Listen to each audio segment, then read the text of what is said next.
Very much for joining us. I am Yori Folari. Let's look at the efforts of our security personnel in relation especially to a critical national asset, crude oil. So, as you probably are aware, there's been a sort of renewed onslaught against crude theft, and that is going down well. There have been all sorts of activities in that sector. In fact, at one point, the Chief of Defense Staff was visiting with the NNPC General Managing Director, Mr. Kiari. So that's what we'll talk about today, and the results of this, and what the prognosis is as we are going forward. We would like to remove the scourge altogether, but we'll be hearing from the experts how doable that is. Two guests this morning. We got Engineer Nuruddin. He's not a fresh face. Engineer Nuruddin Hamanyero is a retired naval officer and security consultant, and we're glad to have you back again. Thank you very much for coming on. Thank you for having me, Uncle Yori. Indeed.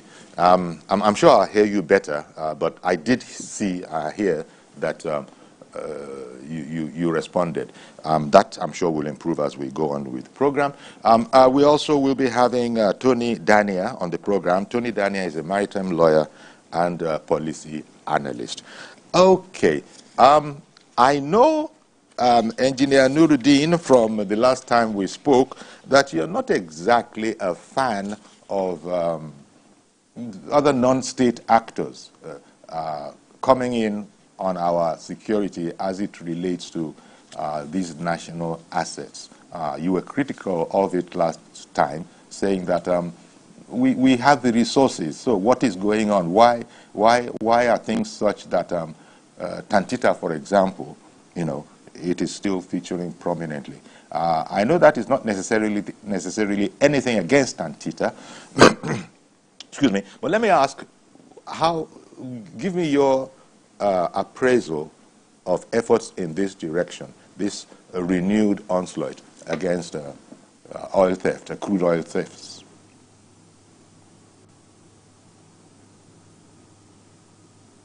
Thank you very much, Uncle Yori. I would like to make it clear because my last statement about the Tantita is not in denial of the help Tantita provides to the security architecture. But I am of the concern that the Nigerian government invests so much heavily on our security apparatus. Hence, the needs for them to do what is right and not to hand over the entire security activities to Tantita. Tantita being managed by previous militants or warlords, now that they have repented and wants to be part of the development of the country, and the country has also done so much to address some of the issues in the Niger Delta, I'm sure they have the native intelligence, they have the societal support of their people to partner with these security architectures in seeing that they address some of the issues in the general area, because whatever information they bring has to be a first-hand information that will help the security architecture in performing or discharging their duties.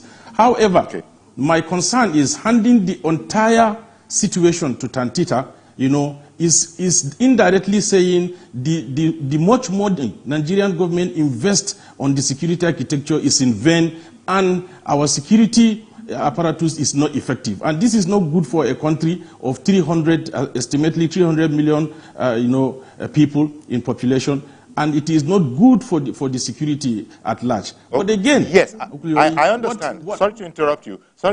I understand exactly the way you have explained it. I understand. But the part where I doubt, very much doubt, if the entire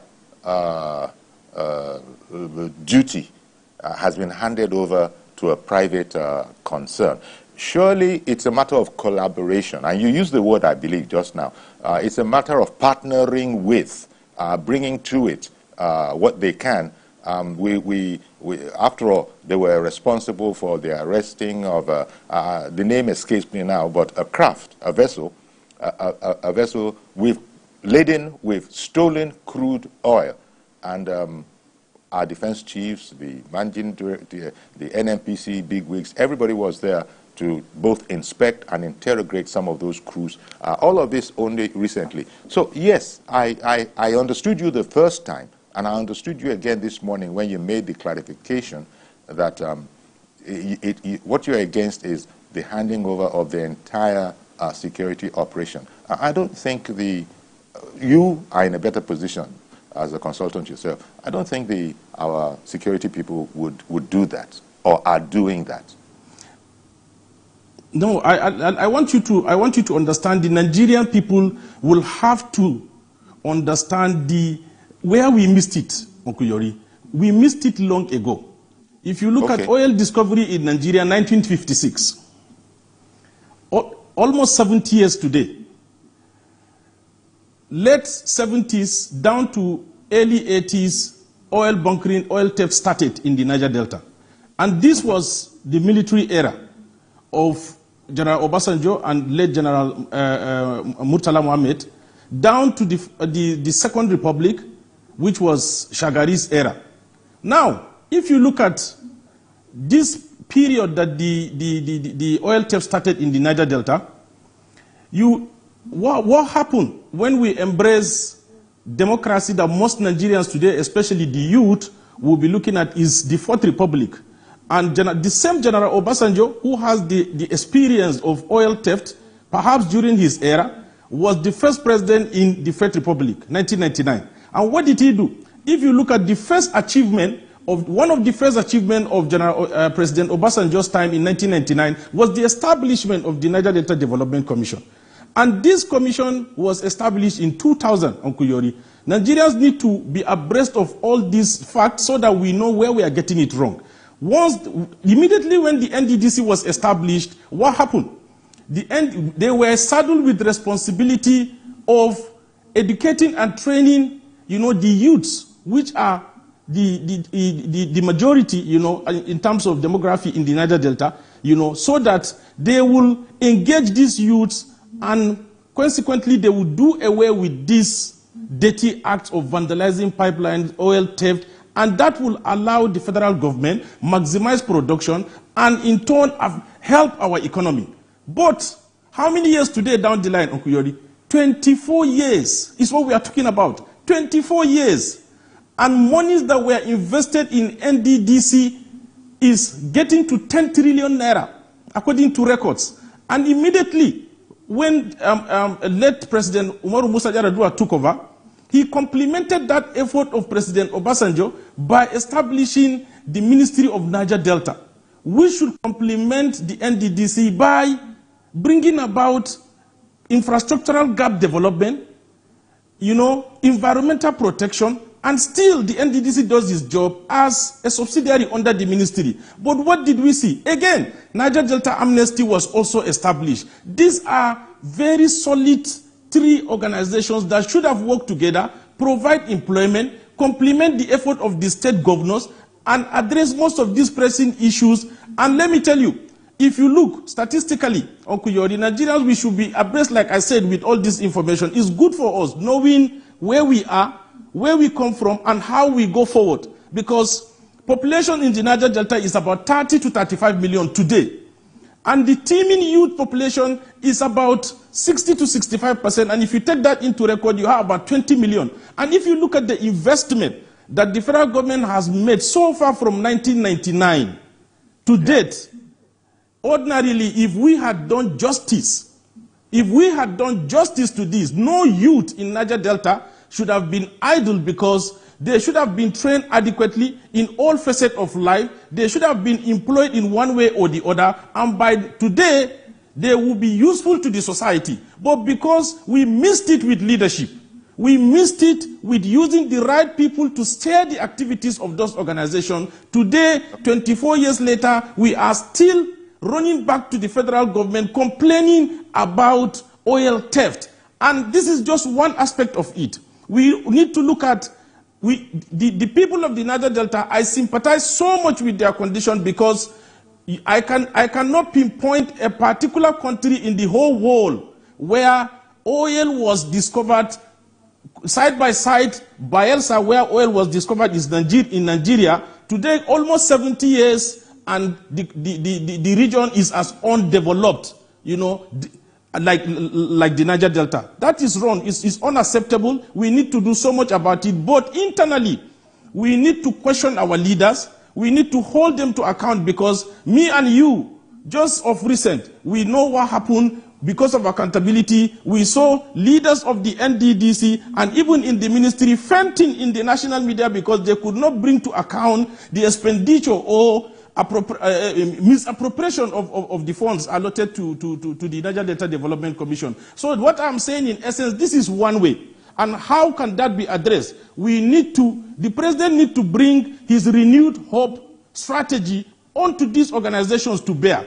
Right people should be used on board, irrespective of their party affiliations. I'm sure today, if they had used a competent person in the Niger Delta to have set a very good pace, by now we will be talking about even bringing people from other regions to come and train, because we have exhausted training youths and engaging them in one way or the other in our Nigerian economy from the Niger Delta. Not to be struggling with the same youths, because if you look at how many old people go to the creeks to vandalize our pipelines or steal oil,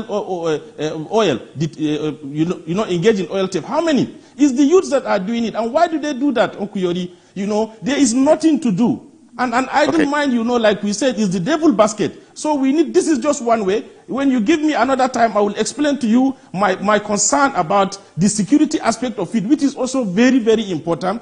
And we need to understand this is one way. So if I were the president, to address this issue of oil theft, I don't even need a gun to start with. I just need the re-engagement of the traditional institutions, the youth, you know, and then this organization, I will have to make sure they do their functions as mandated or enshrined in the act that establishes them. Not that they convert it to a money-making venture for the elites that seek to undermine those areas. That is just what the president should be doing, and it is good for the people of Niger Delta. It will be good for our economy. Okay, well, thank you very much, Engineer Nuruddin, because you've actually, towards the end of that, you sort of, you're astride of where I was going to go.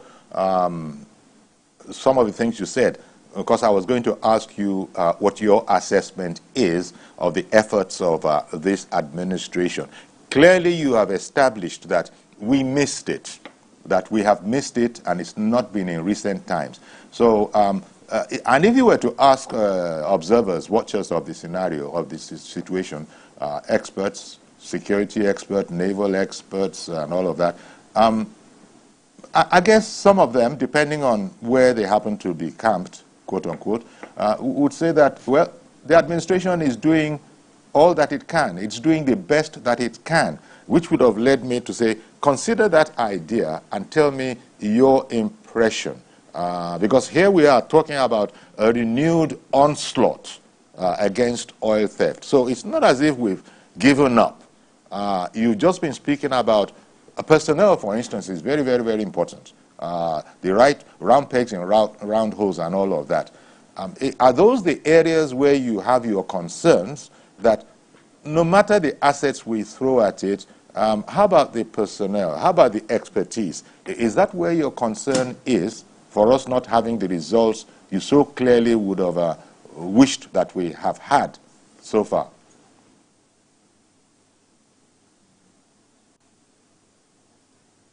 Uncle Yodi, I want you to understand, and Nigerians, yes, the issues of security, like we always agree, that will not be discussed in isolation.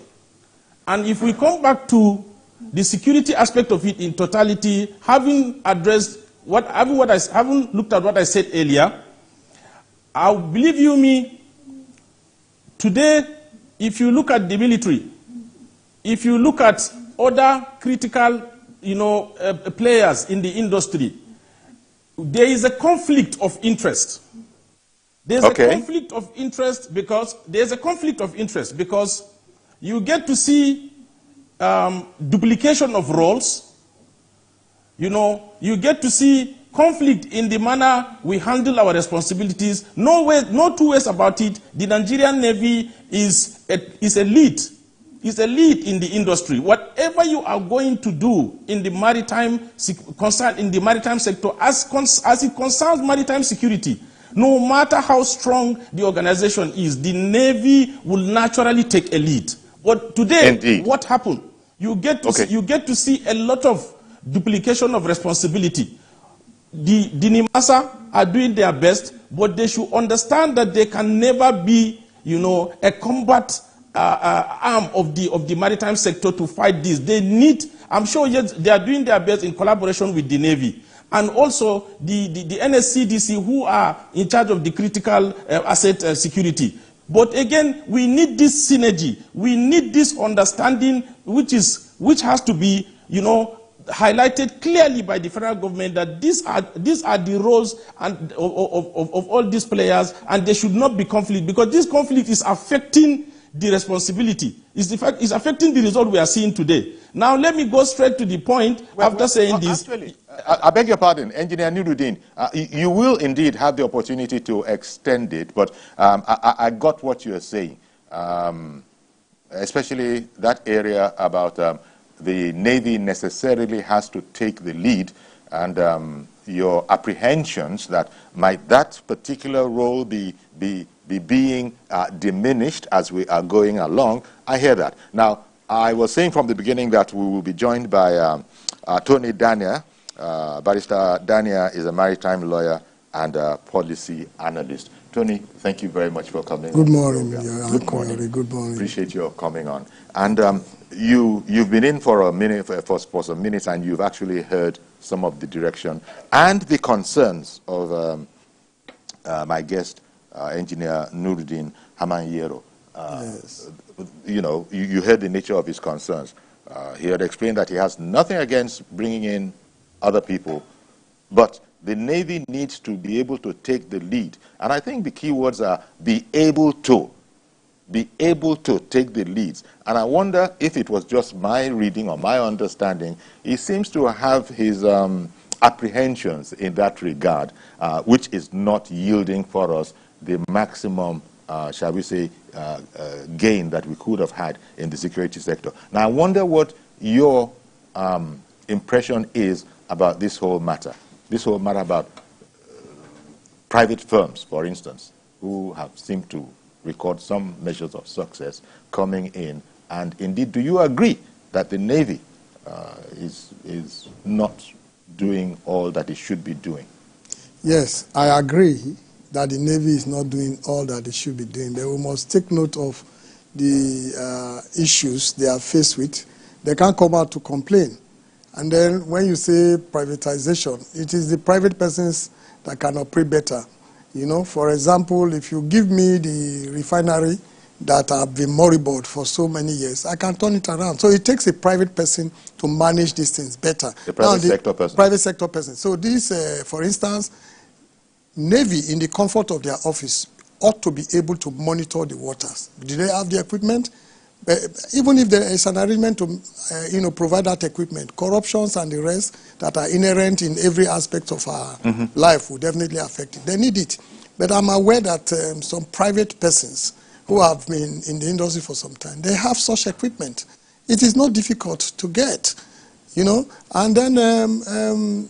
so sorry, it's those last few words. It's not exactly difficult to get. And if I were to paraphrase that, you could have also said that it's not exactly rocket science. So what is the problem then? Because this is what the ordinary Nigeria, it's a sentiment he's reluctant to express openly. But if it isn't rocket science, and if, quote unquote, equipment is not hard to get, what has been hampering us so that, as Engineer Nuruddin is complaining, we're still talking about oil thefts almost 20 years after? Uncle Yori, let me quickly tell you that the world is evolving, it's dynamic, but the Navy seems to be interested in areas that will bring some money. Up till now, if you want naval clearance... Money for the naval... No, corrupt enrichment. Oh dear. If you opt at this time, it has refused to go on electronic methods of transactions. If you want naval clearance for ship-to-ship or any other operation, you will have to go physically to the Navy. The same thing, customs, marine, but they are trying to change it now, where you can sit in your office and apply. If you reduce the interface, you will reduce corruption and you will speed up operations. We don't still have it. Then the equipment I talked about, there are some private persons that have it. For example, I'm aware Dangote has it because I was among those consulted. Okay. Where from the comfort of the Dangote refinery, they can see not less than 500 miles away. In the comfort of your office. Then, do you know that technologically, you can install certain devices in some edges of the pipeline carrying petroleum products, okay, such that if any person puts anything on it, maybe to cut it or anything, you will know instantly. And you will be able to trace it to that point. What is wrong with we getting it? Corruption. That is where, sorry to digress a little bit, I want to blame Dangote, who knew that the mafia in the oil is more than the mafia in the drug world, who has been in business for so long. Sometimes you think these people, they know everything. But with due respect, they don't. You don't need to start sounding the way he has been sounding. You are sending warnings to corrupt persons in the oil sector. If, for instance, I just told you of the pipeline, it can be monitored. I told you they have equipment that can see far. That's right. And I'm telling you now that when he said his product has a device that will monitor its movement, he ought not to have said that openly. Oh, dear. When subsidy was removed... Well, the man was under pressure, as you know. No! All sorts of pressures were on. No. If you are going to monitor a product, that is left for you. Okay, okay. When subsidy was removed, did you know that consumption rates of petroleum product dropped with almost 50%? Recently, it has risen when the borders were opened. Yeah. Why? Because some people are still selling it despite the price increase and without prejudice to what the masses are going through. Whatever we are going through here, I am still telling you the truth. I hope Nigeria will be better. Relatively, Nigeria is still the best place to stay. Okay. Relatively. Now, we thought with the closure of the border, employing private security, empowering Navy. No, put things in place that will make it impossible for those who are stealing to steal. If you have that thing on the pipeline, you can't touch, and if one person touches pipeline, it's traced. Yeah, my problem, though, is that there are scientists in the Navy. There are engineers, technicians, and all of these people. You look at that capability. You just said that there actually is equipment that can see, 500 miles away. Yes. That no doubt will have to do with satellites, I imagine. If you are going to stay here and be seeing what is approaching you from 500 miles away and all of that kind of a thing. So they exist is the assertion that you are making. And it won't be news to the experts within the Navy. So the problem comes back to, and so what is our problem, Nigeria? What is our problem? And both you and Engineer, Nuruddin have said that it's this whole corruption. Although you have said it, quite plainly. The Engineer Nuruddin has not gone as far, but he probably sees it from that point of view as well. Let me just check that. Engineer Nuruddin, where are you on all fours with what Barrister Tony is saying? 100%, Uncle Yori. 100%, I agree with Barrister Dania with respect to the deployment of technology, state-of-the-art equipment in managing some of these assets. I agree with him 100%. My concern here is I always want us to look at things, especially when they are becoming, unbecoming, from the root cause. Like we just highlighted how the whole thing started and where we are today. On the other side, Kuliori, these professionals you just mentioned, engineers in the Navy, scientists, technicians, most of these guys are professionals even before they joined the Navy. And today, they are in the Navy or whatever unit of the security they are serving, but particularly in the armed forces who have, roles as enshrined in our constitution. They have the policing roles, they have the diplomatic role like the Navy. Our policing roles in the Navy is practically what the police does on land, is what the Navy is supposed to be doing in our open waters and even within the creeks with the support of the Army and other security agencies because of our inadequate, having personnel that are not enough to man. That's why you see at the back end of this, in our backwaters, the Army are there to complement with the amphibious department, the Marine Police, the NSCDC, and the rest like we earlier mentioned. But again, the root cause I'm talking about, these personnel you mentioned that are supposed to help in managing this situation, they have what I have highlighted to you the last time here, an issue, and we have to look at this thing critically, and the president has to understand there's a decision for him to take if at all we are going to solve this problem. These guys have been frustrated, these guys have been abused, these guys have been, relegated. You're talking about naval personnel now. Yes. You're talking about naval personnel. Not just the Navy and the armed forces in general, Uncle Yori, not just naval personnel.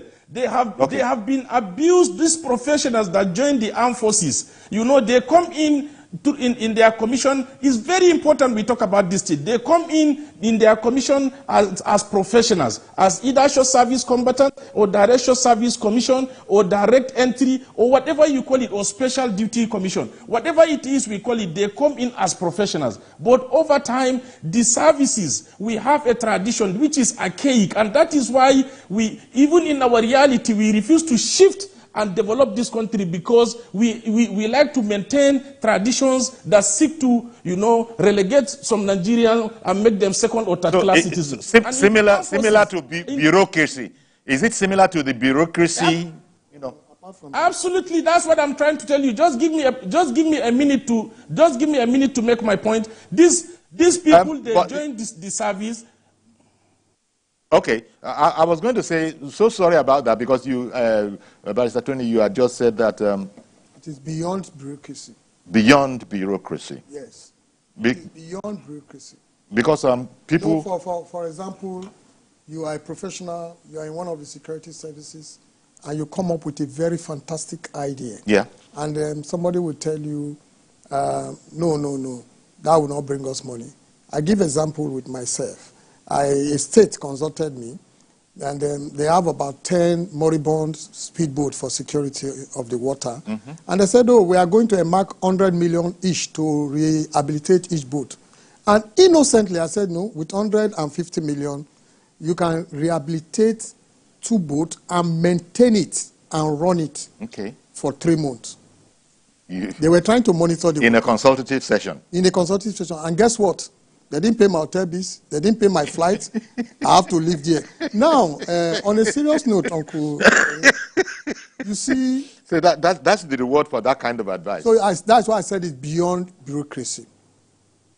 Sorry to digress, before the Nigerian police headquarters was bombed by the Boko Haram, I was among the few. I'm a lawyer, but I knew that you receive phone calls through the transmission of frequency. And you go to some area, you can't receive some call because your frequency is jammed. You'll be blaming network. So that means there's a device that can prevent frequency from getting to you. Yes. And then the improvised explosive devices are detonated by remote control, which means the frequency, movement of frequency. That was what I thought of. And we started consulting. And we got somebody in the US. And then, they took us to Bulgaria. That's where it is produced, in Bulgaria. It's not US. The US have bought them over. And now, I was told the amount we can buy.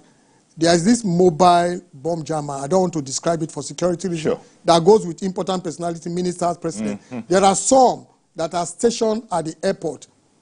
You don't know, but because I've had to train in that area. And then the amount the police claimed to have bought that thing is about 800% of the actual amount. We couldn't invest there because of the requirement for a huge fund. So corruption is a very serious factor. Now let me come to something. Sorry, Uncle Yeri. Please, indeed, I'll apologize back to you because I've got to go on a break, and I owe both you and Engineer Nuruddin Hamanyero. So please stay with us. I'll go on a break. I know I still have to come back to you too, Engineer Hamanyero, and indeed, Tony. Thank you very much.